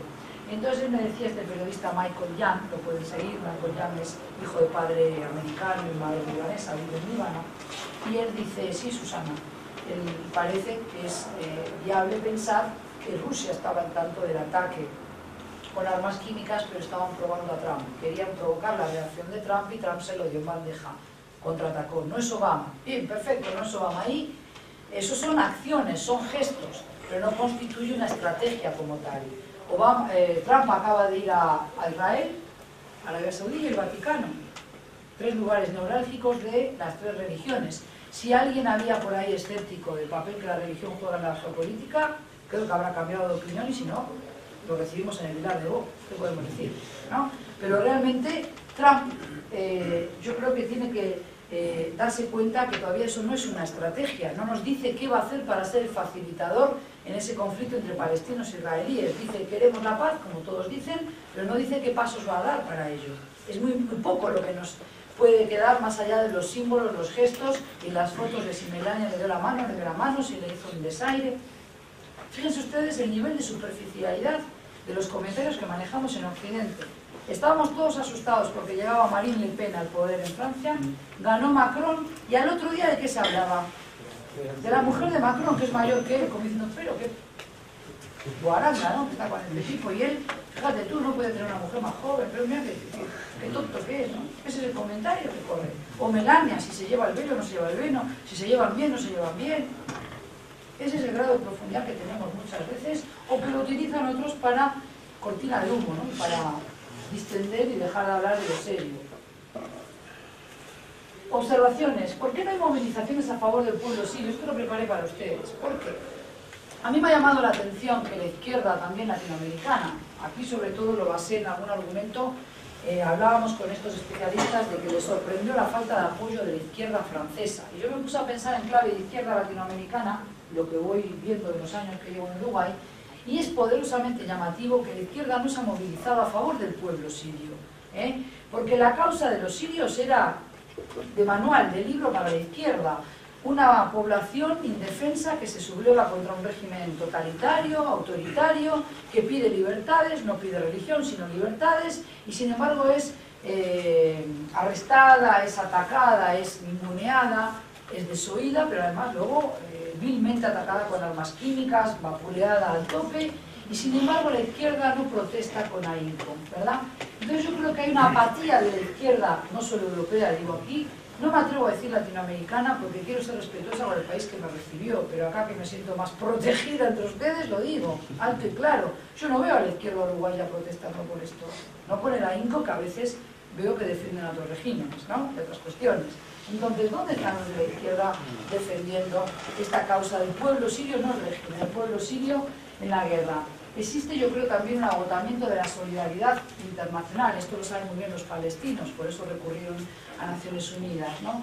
Yo creo que hay un aumento de la xenofobia a raíz de estos discursos de extrema derecha que cuando gana Trump justamente se sintieron como que era el momento para que ellos pudieran llegar al poder en Holanda con Geert Wilders, Marine Le Pen en Francia, con el Frente Nacional, y aumenta esa xenofobia y esos discursos en blanco y negro, les llamo yo. O estás conmigo o estás en contra mía, te aparto, te elimino. Se ignoran otras tragedias, la hambruna de Somalia, pero también del Cuerno de África, de Sudán Sur. Nadie habla de Sudán Sur, la guerra atroz que hay, la desnutrición infantil severa y de las madres, devastación, muerte. Yo creo que la complejidad de todos estos actores en Siria y el conflicto en sí, hay una maraña tan grande informativa que genera mucha confusión y la gente no lo entiende. Yo no veo que los políticos uruguayos, ni de derecha, ni de centro, ni de izquierda, de Uruguay, ni de ningún otro lado aquí en América Latina entiendan lo que ahí sucede. No la veo, no lo percibo, perdónenme. Y yo creo que como una militarización de la resistencia que se armaron tempranamente y está la amenaza yihadista con todos estos atentados que han ocurrido en Europa y siguen ocurriendo, en ese contexto de combate al malo de la película que es Daesh, yo creo que esto desvía la atención y la solidaridad de los demócratas hacia el pueblo sirio. Porque de lo contrario no se entiende por qué no salen a protestar por lo que está ocurriendo en Siria, que yo creo que en 50 años va a ser estudiado como seguimos estudiando la Segunda Guerra Mundial, como seguimos estudiando la crisis de los misiles. Hablamos de la crisis de los misiles de Cuba con Rusia, Estados Unidos y de Kennedy, y no hablamos del régimen de Norcorea. Perdónenme, pero estamos un poquito atrasados acá, en los dos lugares. Pero en las universidades donde yo me muevo, mis compañeros no se ayornan con esto. No se ayornan, no se atreven, no quieren hablar de esto. Son egresados de Relaciones Internacionales, pero no encaran. Yo soy profesora de Relaciones Internacionales en UDELAR. 4 años de carrera y no estudian el mundo musulmán. El año pasado me dieron un curso los viernes, después de mucho pelearla, no yo, la directora de la carrera, 113 inscritos y 113 dieron los exámenes y habían habilitado 100 y hubo gente que quedó fuera. Me escriben por Twitter, menos paloma mensajera, por todos lados, y no sabemos si la vamos a repetir. La gente quedó fantásticamente contenta con el curso, y yo también, pero por problemas de presupuesto y de envidias de otros profesores, no sabemos si será. ¿A alguien le entra en la cabeza que un egresado de Relaciones Internacionales no estudie el mundo musulmán hoy? Y esta dinámica, y no solo el mundo musulmán, de Arabia, Irán, Kazajstán, Tayikistán, Afganistán, parece que están, todo eso no lo saben. Tú le preguntas a un futuro diplomático dónde queda Kirguistán y te lo pone al lado de Marruecos. Al lado de Marruecos. Y no es culpa de eso, encima te puede decir no lo vi en la carrera. Anda a verte. Sí, claro, les dan en estudios internacionales, siempre con la visión del conflicto palestino-israelí, no otra cosa. En la UM, en la UDE y en la Católica, no sé, no contesto. Yo por ahí la voy colando en las optativas que voy armando y que les voy metiendo por un costado y por el otro y tangencialmente estas cuestiones. Pero si no, Carolina, tú estuviste en mis clases, ¿no? Sabías muy bien cómo lo tenía que disfrazar. Las amenazas para la paz, porque si no, no sale. ¿De acuerdo? Y eso que tengo una cátedra de Islam que viene funcionando hace 10 años, pero el público que viene es mayoritariamente extrauniversitario. Claro, si tú no le das créditos por eso, los jóvenes no tienen aliciente para ir. Estamos mal parados, señores, mal parados, eso tengo que decir. Voy al Líbano, salgo de noche con el grupo y me encuentro vascos de mi zona. ¿Y qué estás haciendo aquí? Estoy estudiando un año de intercambio. ¿Y qué haces? Relaciones internacionales. Ese chico habla euskera, castellano, inglés, francés y está aprendiendo árabe. Luego se quejan los de aquí que no hay trabajo. Hermano, échate a correr, porque no llenas. Pero aparte de eso, un año de intercambio en el Líbano.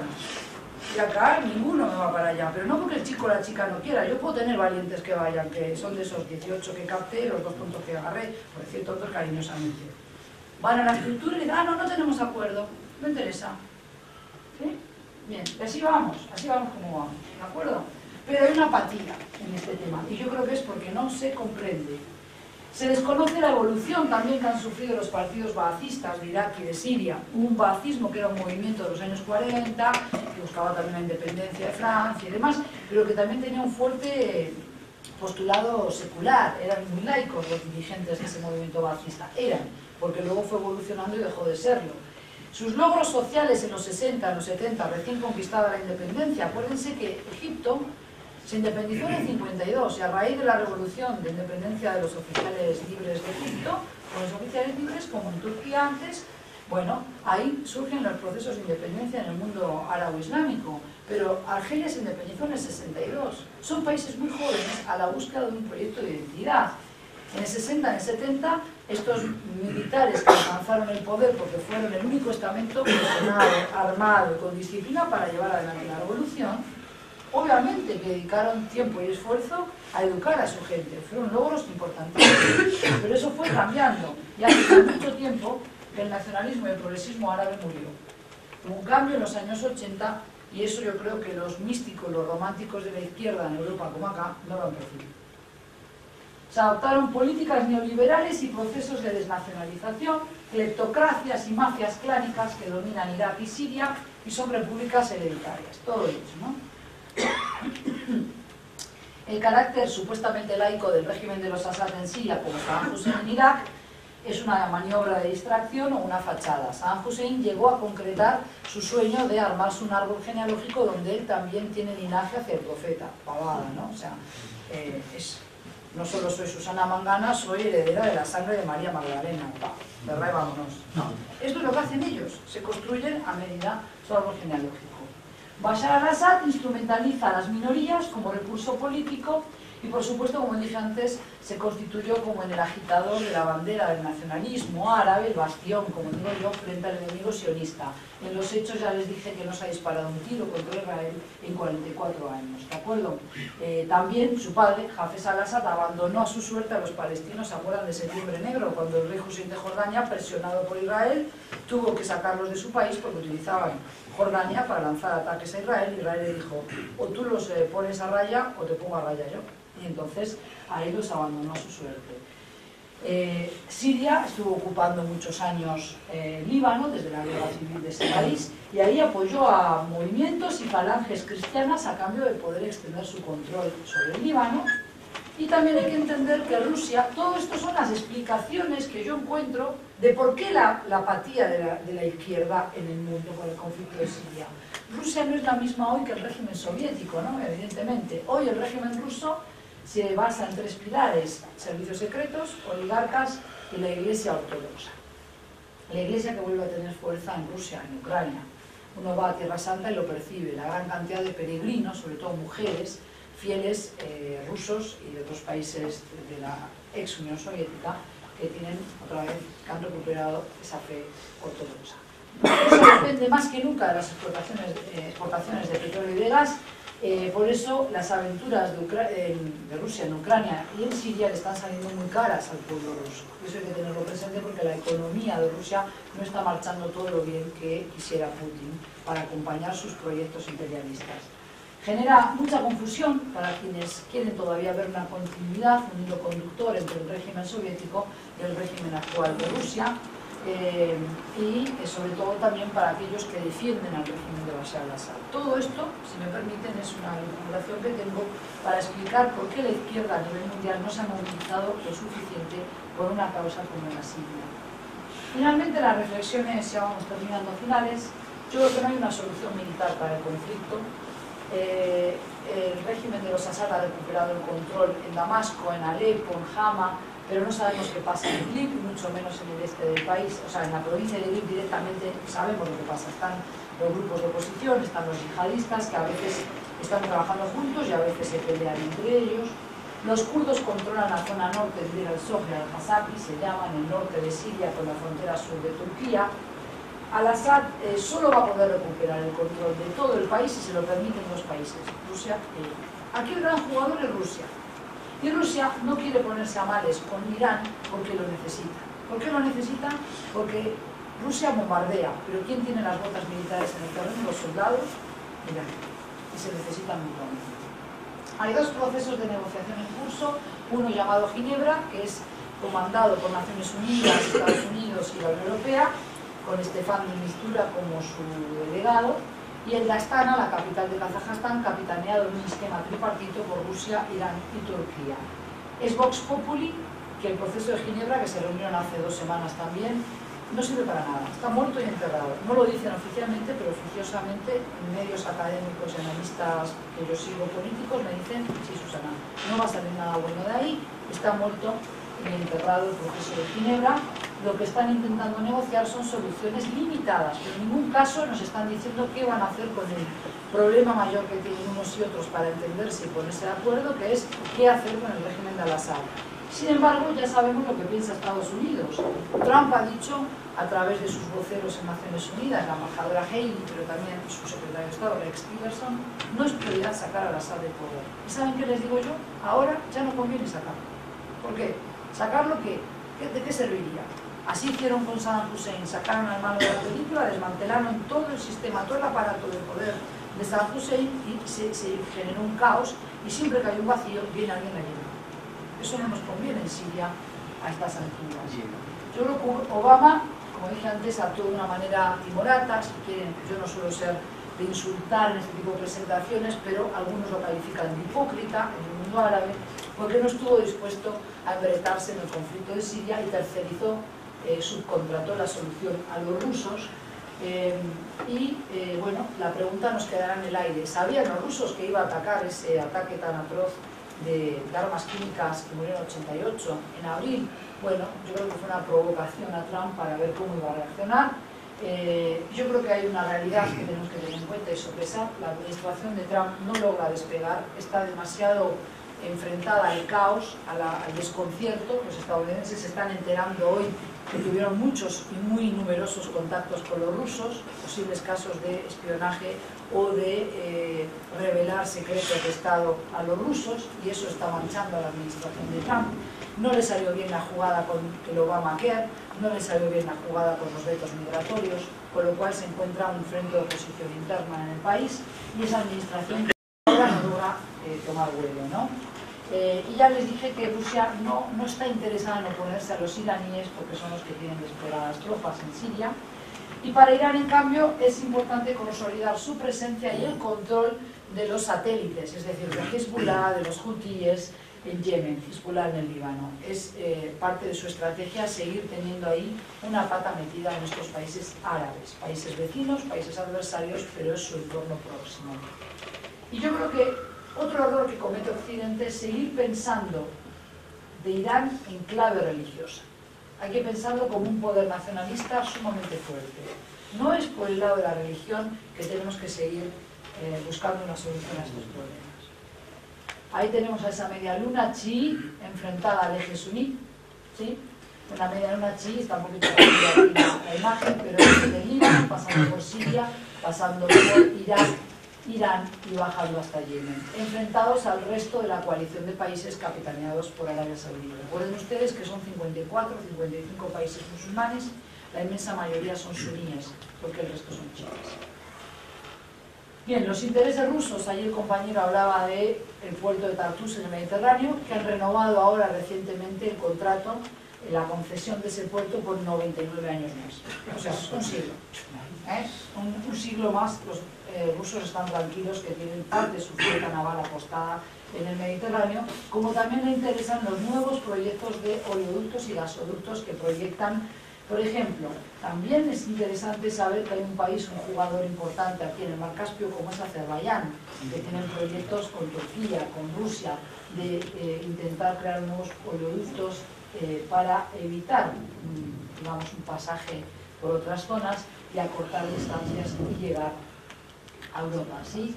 Yo creo que la intervención de Putin en Siria tenemos que entenderla como un Putin también imperialista, con veleidades de emperador, que le dice a Estados Unidos y a Obama: mira el desastre que has hecho en Irak, mira el desastre que has hecho en Libia, yo no quiero que Siria siga por el mismo camino que Libia. Entonces interviene en la guerra para evitar mayores maniobras, mayores despliegues de Estados Unidos en un lugar que para él es su patio trasero. Recuerden ustedes que el régimen, por más secular que fuera de Rusia, de Siria, estaba bastante más amigado con Rusia que con Estados Unidos, con Hafez al-Assad. Entonces yo creo que de alguna manera Putin se cansó de estar mirando desde un costado y quiso volver a poner a Rusia en el centro del debate de la geopolítica internacional, y ocuparse del conflicto de Siria es la oportunidad para este asunto. Se debe a múltiples razones, una de ellas es geopolítica, si se quiere, el acceso al Mediterráneo, pero también yo creo que aprovechó el proceso de desconexión de Obama de Oriente Medio para virar hacia Pacífico, que no lo ha logrado, y entonces es una oportunidad de estar presente otra vez en países donde supo tener importantes intereses. Aquí ha habido también algunos errores de cálculo, ¿no? Yo creo que la actitud y la lógica de los países árabes del Golfo Pérsico ha cambiado, porque se han dado cuenta que el mundo sí percibe que hay una conexión entre ellos y los grupos islamistas radicales, entre ellos y el Estado Islámico, y esto les ha hecho abrir los ojos, ¿verdad? También es verdad que grupos islamistas radicales han perdido fuerza allí en países donde hubo una revuelta árabe, que no es el caso de Túnez y Egipto, y donde fracasó el modelo islamista del gobierno. Ahí tienen a Mursi enfrentado a no sé cuántas penas de muerte, que no le da la vida para que lo maten 2 veces, que bueno, las tiene arriba del cuerpo, ¿verdad?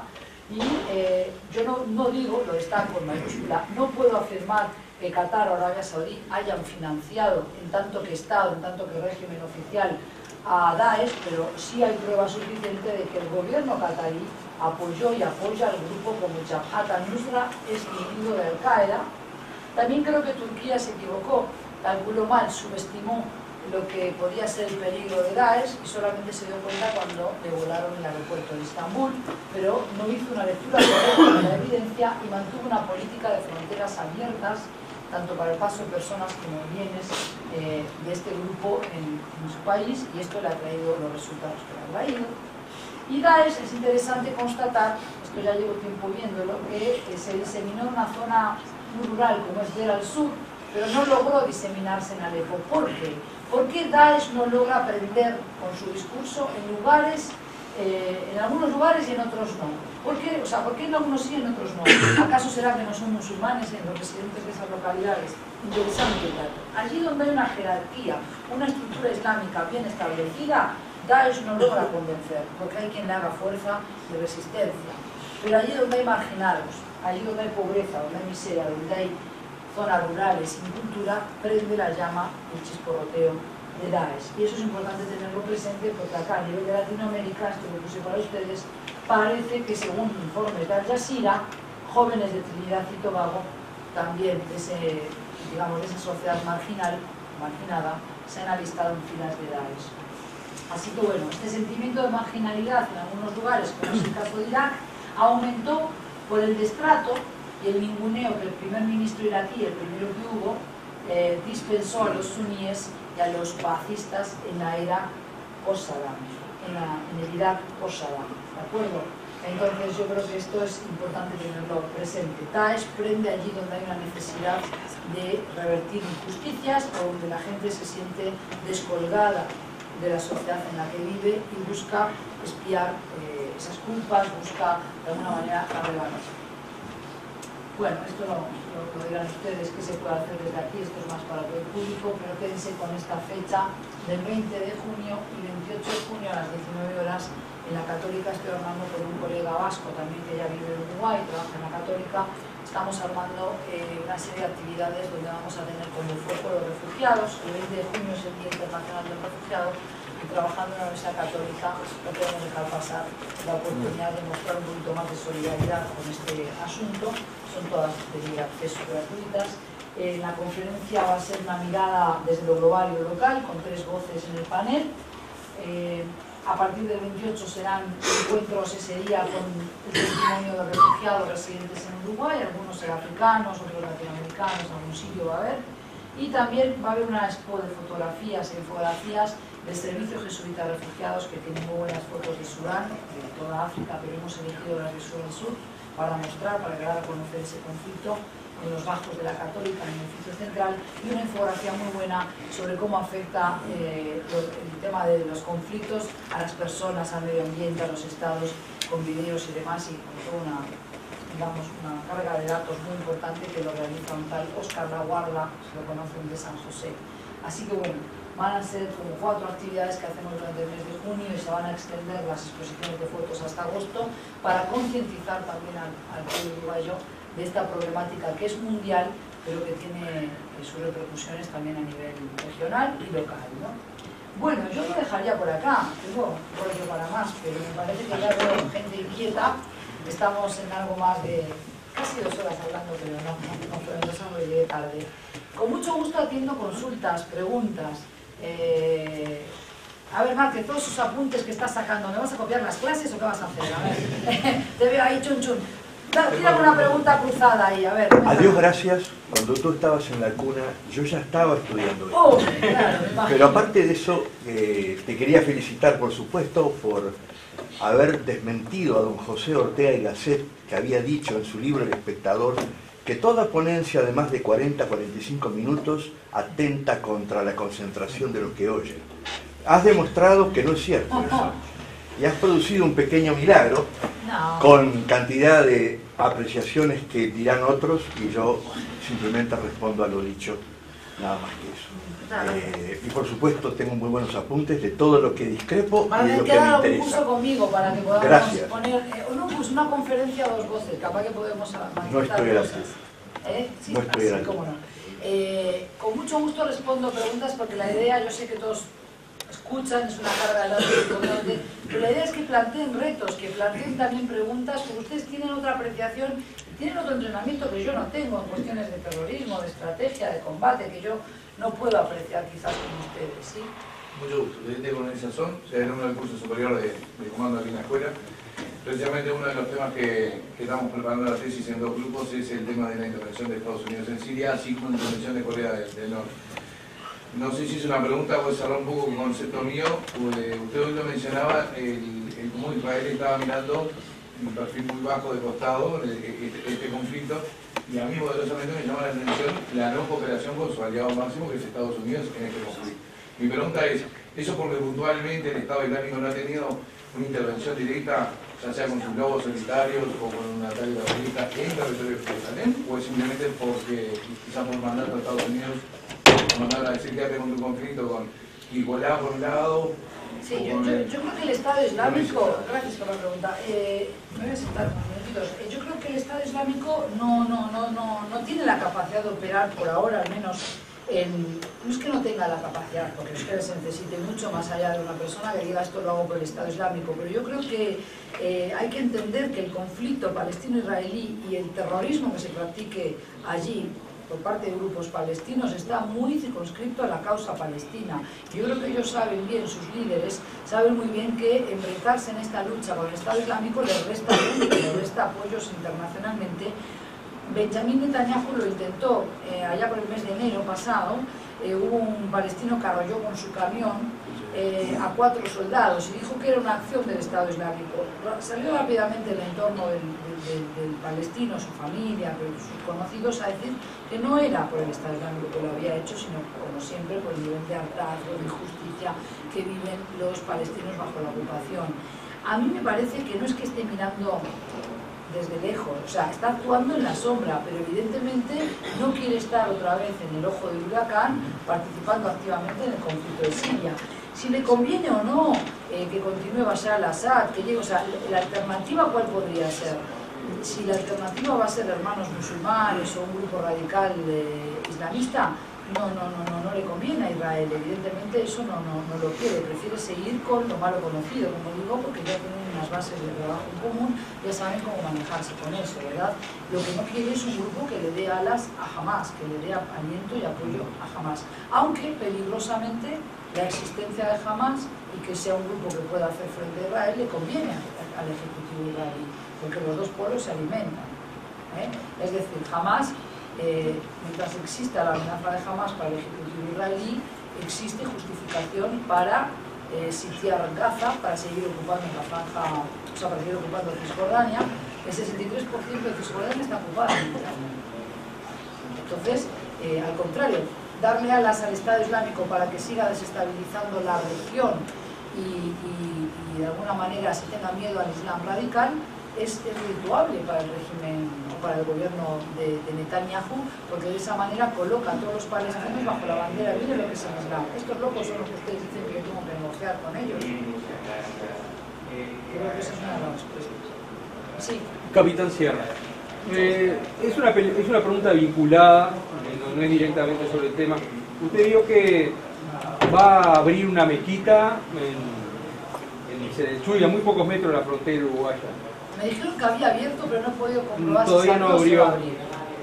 Es muy grande, creo que va a ser la más grande de Latinoamérica en un momento. La pregunta ¿Del es lado la siguiente. brasilero va a ser eso? De lado brasilero. La pregunta es si usted sabe quién la financió la construcción si va a operar una madrasa. Claro, no, yo no, hace ya rato que no voy a investigar, Chuy, sí he estado, como todos, digamos, turismo y haciendo un poco de filtro ahí, pero voy a tener que ir porque ya me llegan voces de ese tema de la mezquita y me interesa saber quién está atrás de la mezquita. Por lo que entiendo, en el Chuy, la mayoría de los que están ahí son palestinos y libaneses, con lo cual no va a ser Irán la que esté financiando. Me puedo equivocar, pero intuyo que no va a ser Irán la que haya prestado, facilitado el dinero para la construcción de la mezquita. Pero evidentemente que antes ya de que se pueda construir, habría que estar atentos a quién pone el dinero, quién va a enviar al imam de esa mezquita, porque ahí sabemos a qué escuela de pensamiento pertenece, ¿verdad? Eso es importante. Y si hay una mezquita, hay una madrasa. Más o menos tolerante, pero va a haber estudio del Islam y habrá que ver quién está a cargo de esa madrasa, quién está a cargo de la mezquita. Por eso digo, uno piensa que si alguien es patrón, pone a su gente a comandar. Si es Arabia Saudí, van a mandar a alguien como han hecho en la mezquita de Palermo de Buenos Aires, que se forme en Arabia Saudí, por ejemplo. Pero lo voy a averiguar. Ya en estos días ha llegado al país un converso desde Medina, que es uruguayo, con el que tengo un vínculo de distancia, pero cordial. Él viene a mis clases, da su testimonio como converso. Yo sé que él mira con lupa lo que yo digo, pero es alguien a preguntarle por esta mezquita. No va a ser difícil averiguar. Muchas gracias. Pero sí hay que estar atentos a eso, es verdad. ¿Y alguna otra consulta? ¿Alguna otra pregunta? Algo que no haya quedado claro de las transparencias.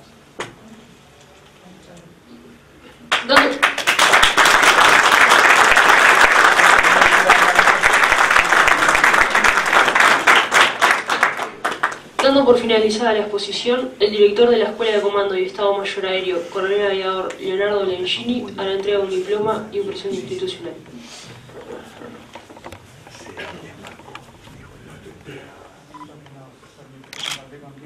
Sé que tus conocimientos, tu vasta experiencia son mucho más que una hora y media hablando y esperemos que en otra oportunidad podamos contar con más tiempo de tu parte. Por un lado, un bien certificado. Los voy acumulando de un año al otro, así que está muy bien. No te va a alcanzar en la carpeta. No, me encanta tenerlo. Por otro lado, esa formalidad vuestra me gusta mucho. Un pequeño presente, según me dijo mi ayudante, hay que abrirlo. ¿Es el árbol de la vida? vida. Ah, mira, precioso. Yo había visto otros que tenían como racimos. Bueno, esto me va a venir muy bien, además con vuestro escudo. Muchísimas gracias, muy lindo. Luego yo quiero una foto con él con mi celular. Y un pequeño comentario que me quedó mientras que estabas tú hablando de que quizás en esta época faltase un Picasso que retratara en Siria un Guernica y ahí se acordarían de algo. Sí, claro que sí. Bueno, yo simplemente agradecer esta instancia, la atención que me habéis brindado todos, mis bromas hacia el profesor, porque ya nos hemos cruzado en muchas clases para nada de animosidad, sino con respeto y cariño, porque veo que sigue interesado a pesar de escucharme una y otra vez, con lo cual muy en serio tómate lo que digo de poder colaborar, porque me parece que es una temática que está exigiendo que más voces hablen de ello.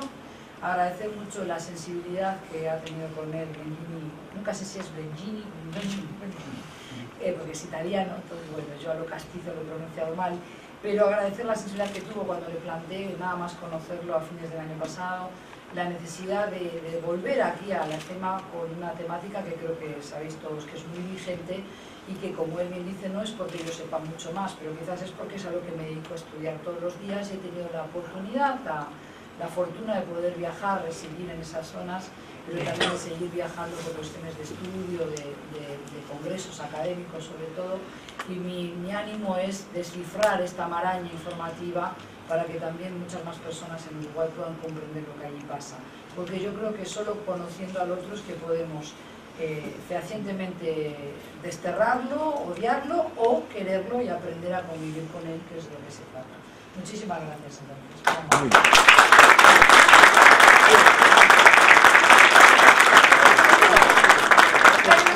El que quiera ojearlo, y si también me permitís, no lo suelo hacer, pero ya que estoy muy próxima a ellos esta tarde, tengo este pequeño afiche. Voy a estar en Carrasco, en un lugar que es muy emblemático, es muy oscuro porque es el Teatro Antonio Larreta, pero es muy protegido, como que está uno muy cálido allí adentro, y voy a estar dando 4 charlas muy acotadas sobre cómo son los árabes, los musulmanes, las relaciones entre unos y otros en el siglo XXI, para un público general. No sé quién va a venir esta noche, algunos los conozco, otros no, pero si residís por la zona o tenéis gente que sabéis que hijos o alguien que quiera o os interese por esta temática, os podéis llevar este flyer, que ahí tenéis la información básica, y muchas gracias a todos por venir hoy.